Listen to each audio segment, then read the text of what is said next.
Hi, everybody. Thank you for joining us today. My name is Kate. I am one of the co-founders of Archoral. Let's go ahead and get started.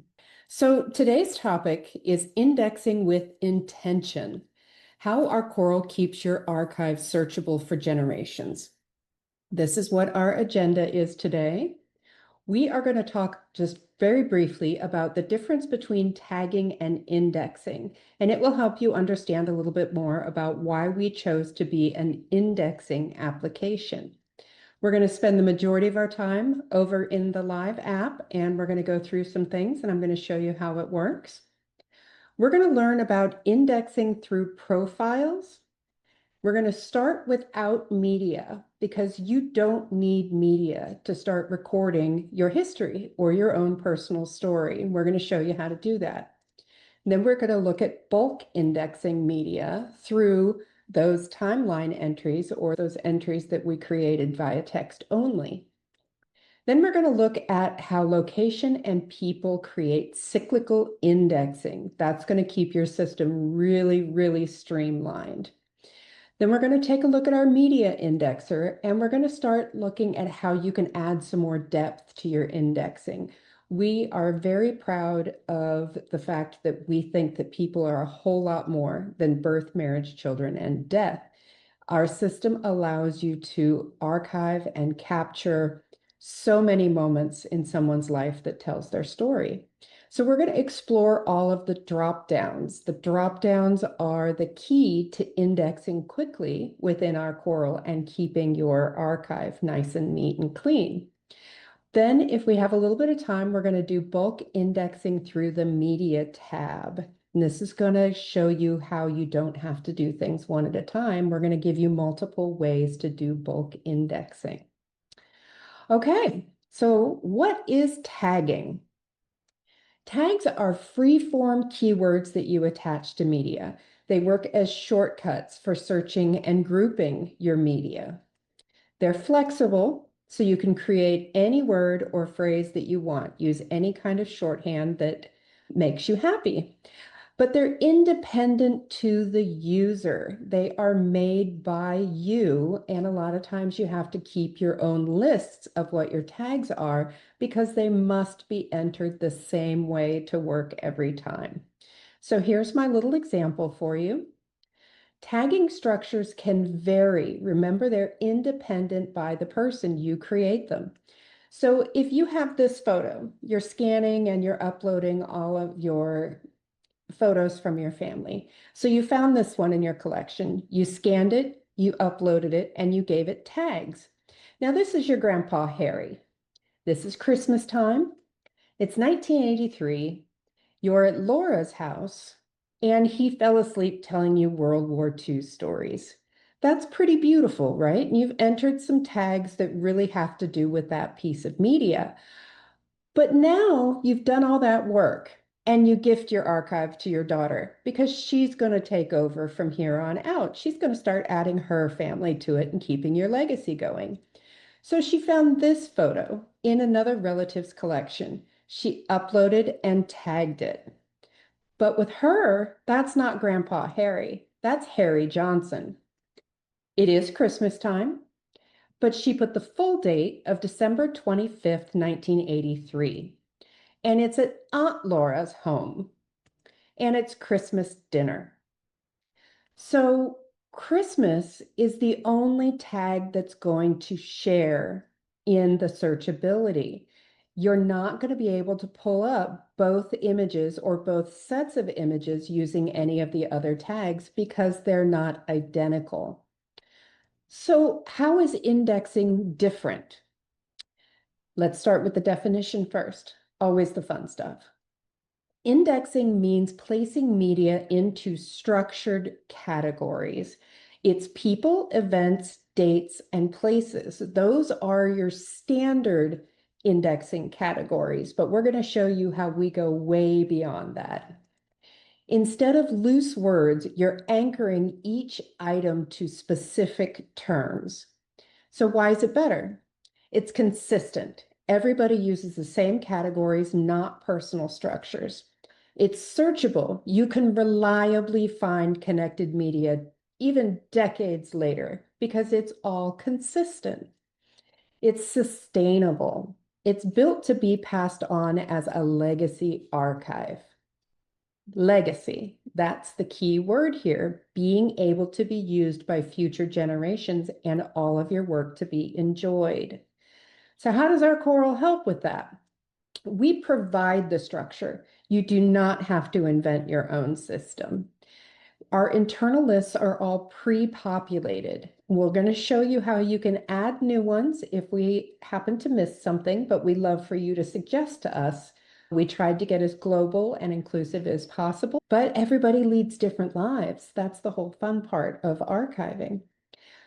Profiles for people and locations. By being a profile-based system, you keep consistent naming and linking to people's profiles. And linking streamlines the process and the accuracy of it. So let's take a look at these again. We have the tagging that you did and the tagging that your daughter did. But what does that look like if both people are using indexing in Archoral? Well, we've linked it to Harold Johnson's profile. The event is still Christmas. It's still Christmas holiday. We've given it the complete date of December 25th of 1983, and we've linked it to the profile for Laura Miles' home in Peoria, Illinois. By linking to profiles, you're always going to have your people and your locations linked correctly. And then by indexing to your events and your dates, they're always going to be searchable together. So let's see how indexing works in Archoral. This is your dashboard. When you first log into your archive, this is where you're going to land. This gives you an overview of everything that's going on in your archive. We're going to start with our person profiles, and we're going to go to Michael. So Michael Johnson, Senior. And we've got his profile. Now, I haven't filled out Michael all that much. I've really been working on his son, Caleb.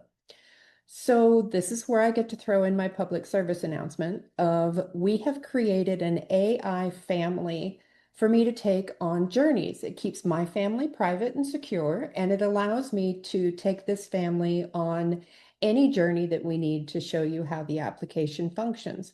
So you're going to see some of these funny little pictures through here. It's intentional, I promise. So we've got all these different sections, right? All of these sections are indexed, but what we're going to start with is the timeline. So you'll see that we have a whole bunch of different kinds of activities in our timeline. Today, we're going to add an additional so that I can show you some of those fields. So we've got here the indexer header. We're going to enter an event. Our event, you have union ceremony and you have other events. So we're going to show you why union ceremony and other events are separated. But first, we're going to create our Christmas. So this is going to be Christmas at Laura's.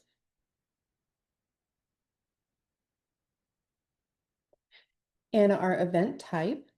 So this has got a whole bunch of lists inside of it. And this is part of that internal list structure that I was explaining helps keep everything organized. In our academic, we have everything from conferences to athletics to bands, fundraising, graduation, you name it, all this fun stuff that is school related. So when you pick these, they stay connected. If I look at business, we've got charity events, conferences, conventions, exhibits, all of this in here. Our church and religious. So this is where all of your baptisms, your bar mitzvahs, your christenings, all of this is in here. Our cultural social is going to give you things that have to do with your annulments, your competitions, your concerts. It helps gather that texture that we love to talk so much about when we talk about Archoral, is Birth, marriage, children, and death are your vital statistics, but they're not your story. And your story is what makes you your unique individual. So your first car, your first haircut, look at all these little milestones that you can have in here. Now you're looking at these and you're saying these lists, oh my goodness, these lists, am I really going to scroll through all of these things? Every single one of these sections, you can start typing and it will curate that list for you. So we were talking about Christmas, our event start date. Remember how we had the 1983 versus the full date? So here I can just click that and I can say 1983. I'm going to say December 25th. So that's my start date. Now Christmas is always going to be connected to that full date. Location. Here I can enter either just a map, just an address, or I can create a location profile or link it to an existing one. Let me show you how easy it is to create a location profile for indexing. So I'm going to put in here, I'm going to start typing. There's no location, so I'm going to add one. I'm going to give it a profile name.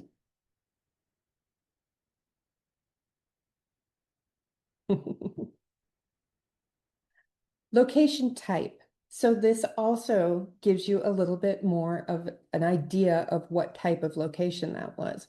We've got all of these different options. So when you're talking about a birth and it's at a healthcare or an institutional, if you have military service and you're creating the base that you did your basic training at, this gives you that, again, depth. So her home is a single family home. Inside all of those, you can do subtypes. Now you'll notice the only thing that has an asterisk next to it is the name. So indexing is all optional. Everything in our system is optional. You can go as deep as you want to, or as high level as you want to. And one of the things that I do is I just create all of the high levels so I can get my archive in there. And then I can go in and I can add details to it as I see fit, maybe work on a profile at a time. So our subtype, is it a beach house, a bungalow, a cottage, all of these different things. So hers is a standalone house. Our current address, this is our address locator. We're connected to Google Maps. So we're going to say that her home is at 4110 North Harmon, Peoria, Illinois. And there I go, and it drops a pin. Now I can connect vintage addresses in here. I can just do partial if I only know a little bit about maybe just the neighborhood. So again, you can build upon your indexing. It doesn't have to be all true and complete at once. So we're going to submit that. And we are going to save it. So now when I come back here to location, I can say Laura Johnson's home, and I am linking the location to a profile. Now I can put in here my attendees. Again, person, profile, or name. We're going to link some people that were in here. So his father, Harold Johnson, was there, and Laura Johnson was there. And we're already on Michael's profile, so he's automatic. So now I've linked this Christmas event to the location profile and the people. If I want to go deeper, I can put in the organizer, the contact person. So if this is a company, I can put the company name. If I don't want to create a profile, type a name is always an option. So remember, you have the option for creating profiles and you have the option just for storing the information. Same with the contact person for the organization. Then when it comes to the contact information, the actual phone number, email, all of that, when you create that person's profile, it's going to create an address book entry for you so that you can put all that in there and it's instantly accessible. Vendors.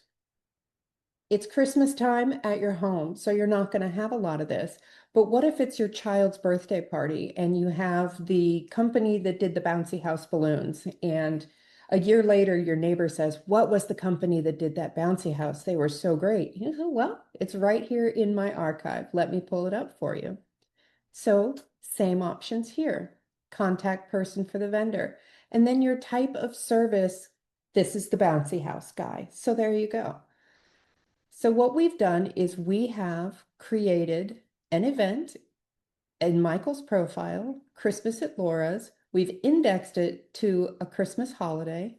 We've given it a complete start date and linked it to Laura's home and said that Harold and Laura were the attendees.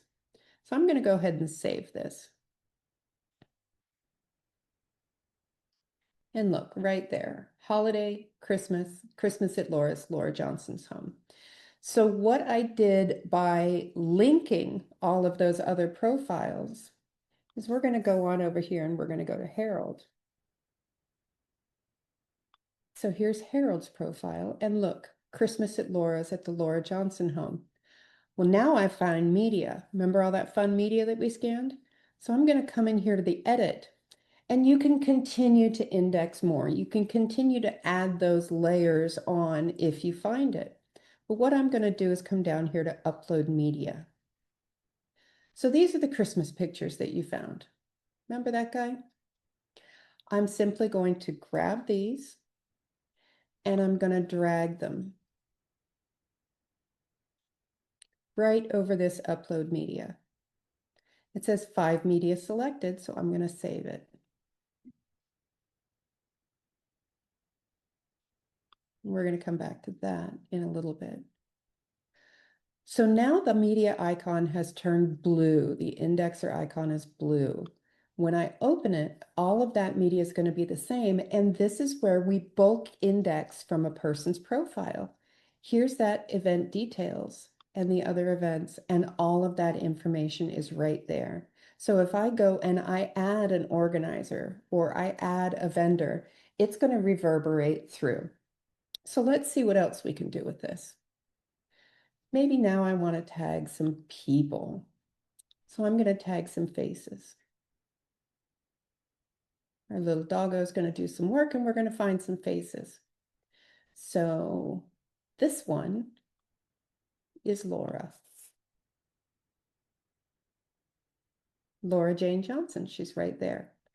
And why I'm showing you this is because this still has that drop down. It still has that because there's more in there.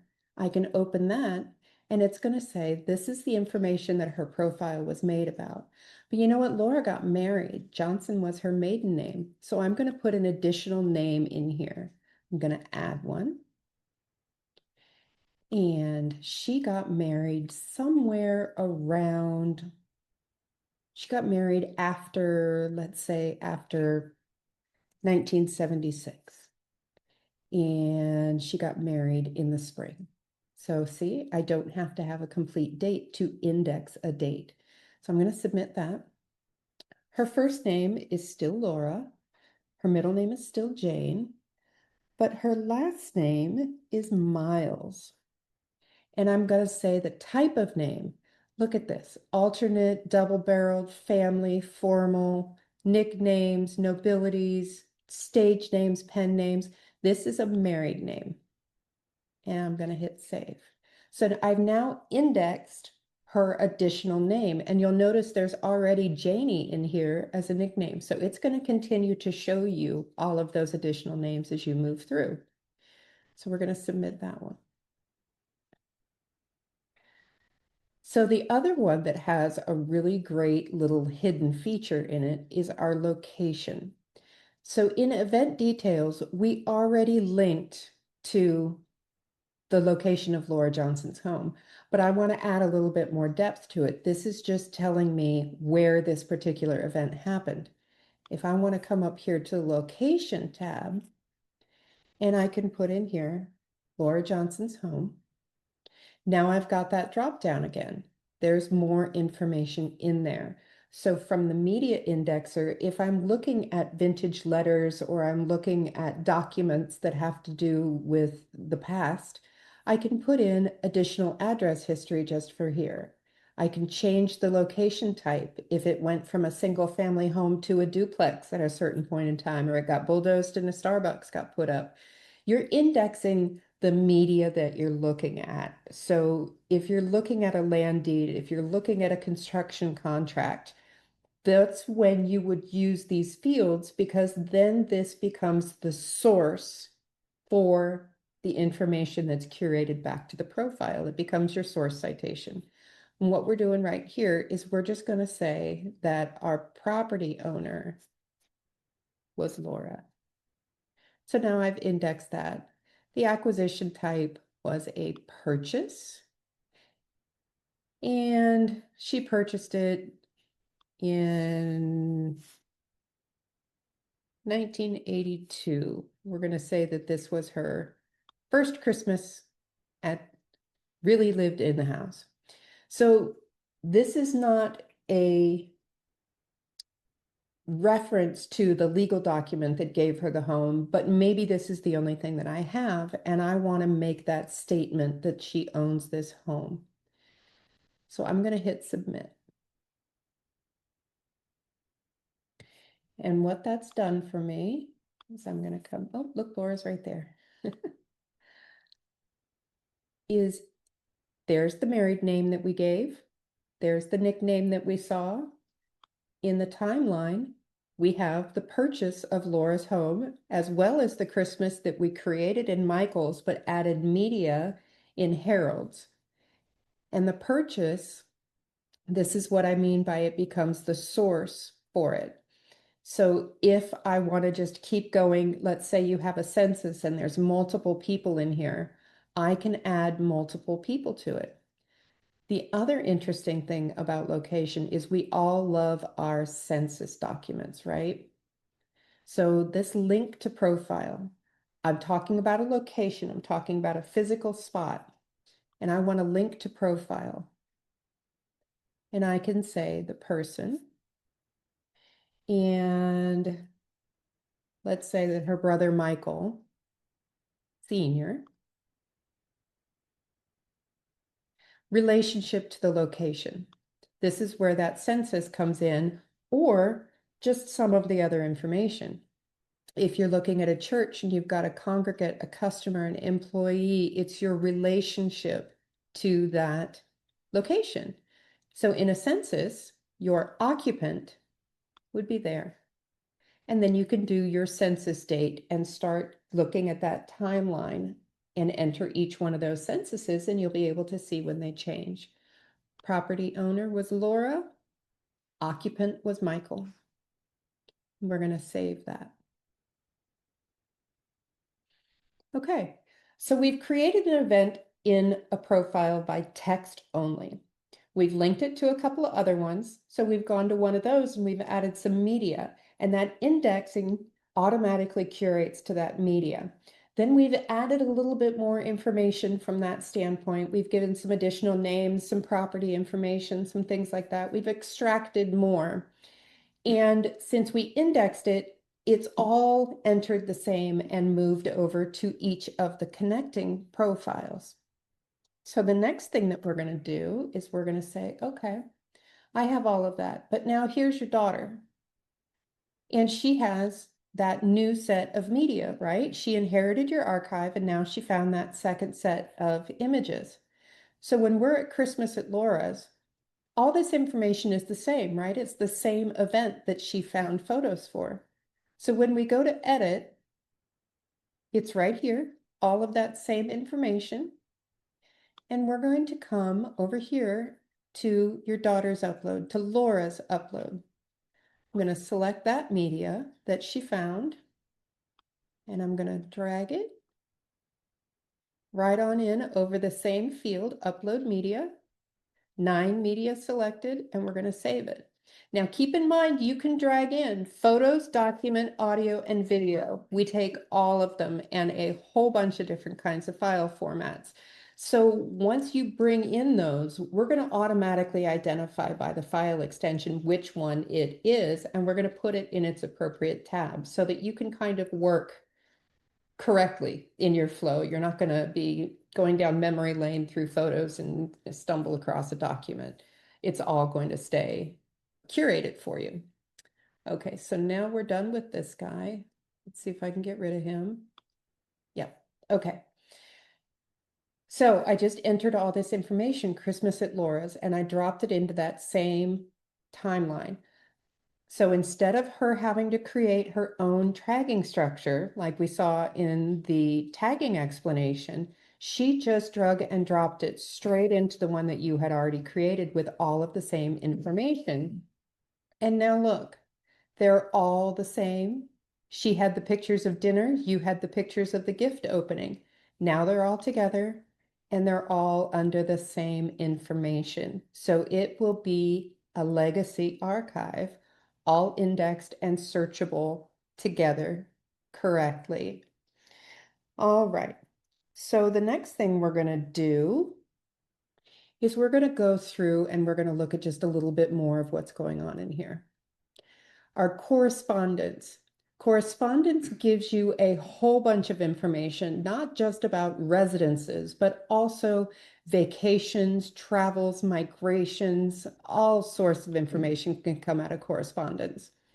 So we've given you the ability to really deeply index that.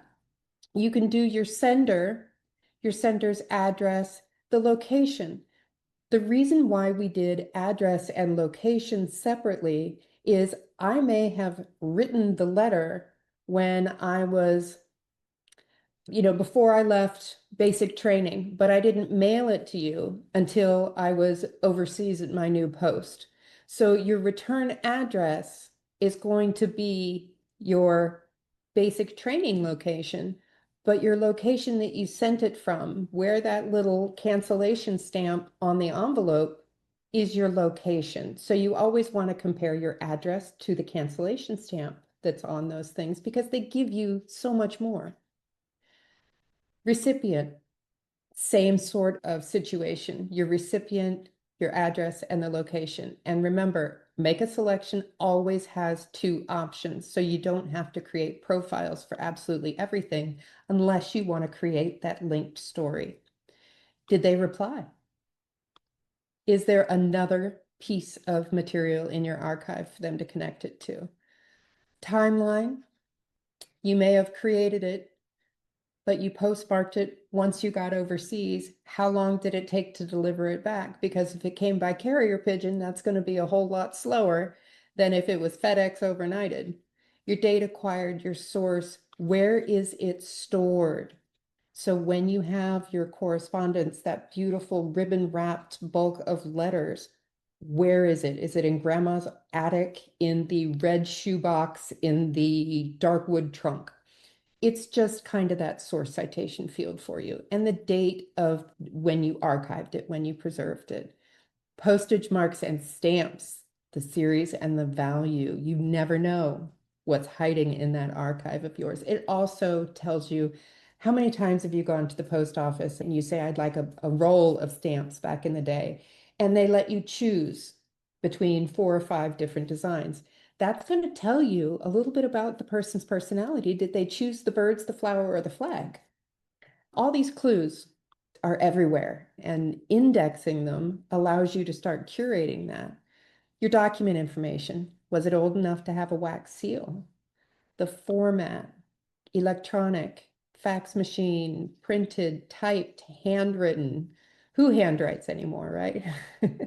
The condition has a lot to do with its preservation and how it's been handled. So look at all this that you can gather just off of correspondence. There's so much texture, and if you index that texture correctly in a uniform manner, that story more easily takes shape. Your caption, that's going to play when you do a slideshow. Location, we already looked through. We did some fun stuff in there. The people, we looked at that drop down where we were able to add additional information. So let's see if we can open Laura again. Oh, it thinks Laura's in here twice. Look at that. Well, that's not Laura. So we're going to disconnect that one. So we've got link to person. Let's say that they've got their back to the camera, but they are still a part of that. If it doesn't capture their face, you can link it. So you can still index through linking when somebody has their back to the camera. Okay, vital records. This is a really, really deep one that you can go crazy with, and that's half the fun. So since you're in media, you're going to want to give it a focus person. So let's say that we're looking at a death certificate. So I'm going to choose the person whose death certificate this is. Again, searchable. So we're just going to choose one for now. We've got variable and permanent. Variable is just that. You change and you grow throughout your life. So being able to actually see those changes lets you kind of identify what the person's world was like. And where do you get this information? Sports physicals, draft cards, driver's licenses, hospital admission forms. You find all of this beautifully sporadic information and you can put it in here and watch them grow. Now, left and right-handed, it's absolutely a thing. Accidents happen all the time. Blood type, this can change. And if it does, there is a major life event that you may need to go look at. A massive blood transfusion or a bone marrow transfusion can actually make that happen. Then we also have gender identity, which is going to handle the flag, the circle that we keep around your profile, and sexual orientation. So if you want to capture this information, you're absolutely more than welcome to. We accept it all. Permanent, this is your birth and your death. So your race and your ethnicity. This is another one where we said we try to be absolutely inclusive globally. Doesn't matter who you are, you're part of the human story. So you can come through here and you can just type and find that. Birth information, your time, your date, your sex at birth. But then there's also your type of birth. Were you an emergency cesarean? Were you a home birth? Unassisted, oof, we know a lot of history was that way. Your presentation, this can have a lot to do on medical effects of a kid if you were breech and you weren't extracted quick enough. That can have some medical effect. The facility that you were born at, and then you can do a location of your birth. So you can pick a hospital. And if you do all of the hospitals that your family was born at, since you're indexing it in the same manner and connecting it to the same profile, it's going to work just like Laura's house. And when you go to that hospital profile, you'll be able to see all of the people that were born in that hospital in your family. Genealogists love cemeteries. When we get to death, this is where the cemeteries come in. It's pretty fantastic. Let's say that you are a nurse, that you are an attendant. You can link who the person was that helped deliver that child. And then who was there? Who sat in the waiting room and paced a hole in the floor? That is part of who's important in your life. Death, cause of death, your death attendee, your location of death. This is very important in your family history. Who was there when it happened? Disposition.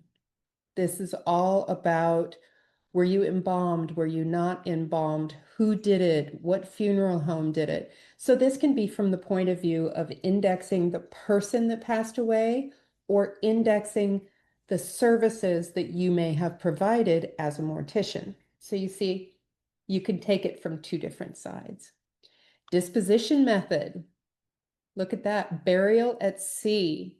How many times have we come across those military ones?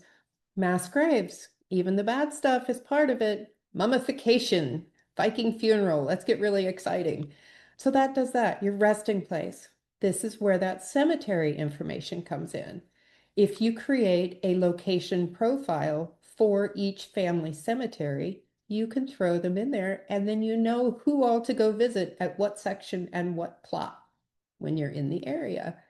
The inscription, a lot of times they get weather worn and you can't read them. So putting it down is very important. Use that find a grave, put that in here and do the inscription. Exhumation. This happens, guys. It happens. It's part of the cyclical environment. So you can do a date of exhumation, save it, come in here and do add additional vital record and redo the burial. So you can use these over and over and over again to tell the story that you need to tell. All right. I told you I like to talk a lot. Your relationships. This is going to allow you to index the relationships between two people. I have whole webinars on how to do relationships and the million different directions. But what you need to remember is that you can index not just biological, but we do adoption, foster, guardian. We do your friends, your neighbors, associates, your coworkers. Okay, so the last one we're going to look at in depth is our event details. We're going to go back. Remember, I told you about that union ceremony. Let's look at this from Michael Jr.'s point of view, because I believe I have one for him that's all filled out. Remember, it's my AI archive. I got to remember who I've actually created things for. Let's see, do I have one for you? Yes, I do. Look at that. So his union ceremony was on June 15th, 2002 to Jacqueline Renee Monroe in Seattle, Washington. And that was all entered from here. Okay, yeah, I have all this wonderful information. But if I open it in the indexer, I can really go hog wild. So when an indexer icon is blue, that means there's information in there. So you're not going through and searching and trying to figure out where there's information. So we're going to open this guy up. So I was working on Michael's profile when I put this in. So he was the focus person. Betrothed, remember, we are global and inclusive, and not all cultures call it a bride and a groom or a husband and a wife. So betrothed, and you can put as many people in here as you want. You can just go hog wild because your story is your story, and that's allowed. I'm just typing in random letters and not finding anyone to add. The date of the ceremony. Sometimes the ceremony and the date of the reception are two different dates. And there's a reason for that in certain cultures. Who is your officiant? Who did you choose to bond you to another human being? That can be a very significant thing. This one, ceremony member, this is one of my favorites because I can actually name a person and give them a role. And this is, again, inclusive. And this gives you a little bit better understanding of the hierarchy of the relationship between the people that are in that. So if I want to go and search my archive for every page boy that's in my system, I can do that because it's been indexed. Look at that. So much stuff. And when I go through all these lists, remember I said we tried to think of everything, but we can't think of everything. Add new list item is going to show you what's there, just so you know. And if you don't find it, you can add one so we can grow with you. So those are all your ceremony members, and you can just go ham. And if you have multiple bridesmaids, you don't have to enter them one at a time. You can do multiple bridesmaids, multiple groomsmen, any of that information. Your attendees, your ceremony location, your reception location, ceremony type, and union type. This is where I was talking about globally, they're not all called the same thing. So ceremony can be many different things. And always add one if you've got a new one in there. And then your union type, domestic partnership, self-uniting, traditional, is it polygamist? You can put all that in there too and give it some notes. All right. All of these indexer headers are in development. A lot of them are ready to go. We're just kind of doing some tweaking and making sure we've got all of our lists. So for now, just put your notes in here, your dependent placement. This is your adoption, your foster, your orphanage, all of that placement travel, education history, employment, servitude. The bad stuff shapes your life almost more than the good. So servitude is going to handle enslavement, Holocaust, human trafficking, indentured servitude. There's a whole lot of categories that go in there. So throw your notes in. We're going to give you a great way to index them in. Legacy stories about your objects and items, your personal activities, that's your hobbies, your clubs, your organizations, your soccer club, your bicycle team, your Rotary involvement, your FFA involvement, pets, physical appearance. Put in there why your great-grandfather got that war tattoo. What does it mean to him? Where was he when he got it? Who was he with? What did it cost? Where is it located on the body? It's all the texture. Physical media, this is where you're going to say, I scanned it from a 35mm slide, all that fun information. Political affiliation is not just if you held an office, but what was your voting? What were your beliefs? Religious affiliation is going to have in there that you are a cleric, a congregant, what events took place, what your denomination was. Source citations, you can throw in your source citations for now, and then we can pick them apart and do the rules. Military history, I don't have to explain how important that one is. And travel and transport, this is not just the human that moved from locations, but did you ship your belongings overseas? Did you ship your dad's car from one side of the United States to the other? It's all clues to the story. And it all stays connected. And it all goes around and around and around and makes all of these people completely connected. So when you end up having somebody like Caleb, where he's got a ton of different names, he's got some mismatched birth information. We found all of this that helps you see how he grows. This also helps you identify if you've got two people blended together on accident. All of this information leads back to your media. It can grow. All of his marathons, all of his jobs, the properties that he owned, it was all in here, and it can all be sorted and searched and discovered and interacted with. His relationships, some stories, some audio stories, your media, your maps, all of this happens because of indexing.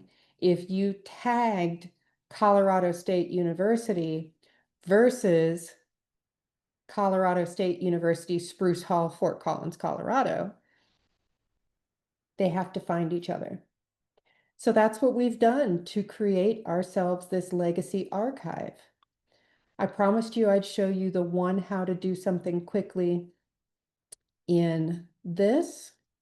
If you have a whole bunch of media and you want to bulk index your media, so let's just say I've got these Easters, I'll click whichever ones I want. And then I'm going to come up here and I'm going to say bulk index. And you're going to be able to do captions, event details, and that location information we looked through all from here. And then that's going to cascade to your media index or cascade to all of the timelines and keep your archive consistent. So it's all the same features, the same flows, just a million different ways to attack the beast. And every single way that you attack it, it's going to be consistent. And that makes it its legacy archive. So what we've done is we've discussed the differences between tagging and indexing. I think I've hammered that one home good enough for you. How indexing makes it that legacy archive. We've looked at how to do it from a person profile with text entry only. You don't have to have the supporting media, and it doesn't have to be right. It doesn't have to be complete. Index what you know and expand as you go. We attached media to bulk index, all of that. We didn't have to do it separately. We did the cyclical indexing through the profiles, maintains that consistency.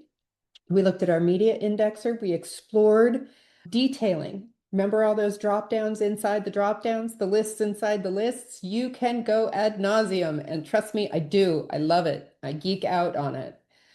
You'd be surprised at what I find in those little tiny details that send me off down a rabbit hole. And then I just really quickly showed you the bulk indexing in the media tab. All works the same. So tagging gets messy.